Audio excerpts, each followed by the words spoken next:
জিনরা কোথায় থাকে, কি খায়?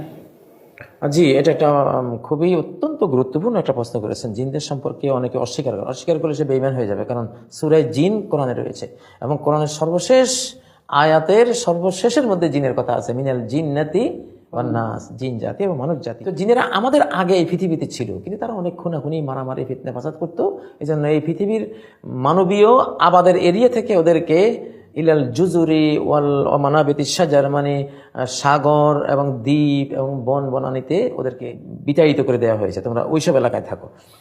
তো জিন আসলে অদৃশ্য একটা জাতি। ওয়াল জান্না খালাকনাহু মিন ক্বাবলু মিন নারিস সামুম, আল্লাহ বলছেন যে আমি মানুষের আগে জিনকে খাঁটি আগুন থেকে আমি সৃষ্টি করেছি। তো জিনেরা অদৃশ্য, আমরা জিনদেরকে দেখি না, আমরা দেখতে পাই না। কুকুর বা নেকড়ে বাঘ এরা জিন দেখে। নেকড়ে বাঘ তো জিন খায়, জিন খেয়ে ফেলে। নেকড়ে বাঘ যখন জিনের দিকে তাকায় তখন এই জিন আর পালাতে পারে না, তার দৃষ্টির মধ্যে এমন এক ক্ষমতা আল্লাহ দিয়ে রেখেছেন। এমন জিনরা যে জমিনে হাঁটে, ওদের পদচিহ্নের উপরে যদি কোনো নেকড়ে বাঘ পা রাখে আর ওর দিকে তাকায়, আর ওই জিনের ছুটার কোনো সাধ্য নেই, ও যতই লাফালাফি করুক খেয়ে ফেলবে। এক মহিলা ও তা সে বলতেছে যে একটা জিনে আমাকে আক্রমণ করে সবসময়। তো একদিন আমি বসে আছি, আমি ছাগল চড়াচ্ছি, ভেড়া চড়াচ্ছি, জিনটা এসে আমাকে আক্রমণ করলো, শরীর ভার হয়ে গেল।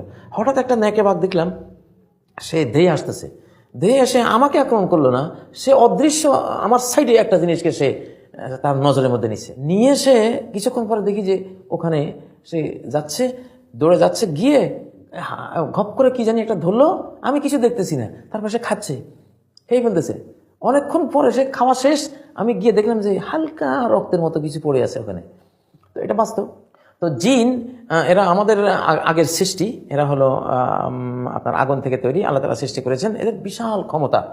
তো বর্তমান দাজ্জাল যে বিশ্ব দখলের চেষ্টা করতেছে চারটা জিনিস দিয়া, একটা হলো জনবল, আর একটা হলো অর্থবল, আর একটা হলো জিন জাতি, আর একটা নারী জাতি। তো জিনেরা খায় কি আপনি বলেছেন। জিনেরা এসে একদিন নবীজিকে বলেন, এনহা উম্মাতাক আন ইয়াস্তানজু বিআজমিন আও রাওসাতিন আও জুমজুমা, আপনার উম্মতকে একটু নিষেধ করেন তারা যাতে কোনো হাড্ডি, কোনো গোবর এবং কোনো মাথার খুলি দিয়ে যাতে তারা শৌচকর্ম না করে, পেশাব পায়খানা করে, যাতে তারা নাম হচ্ছে এগুলি দিয়ে। তো কারণ এগুলি আমাদের রিজিক।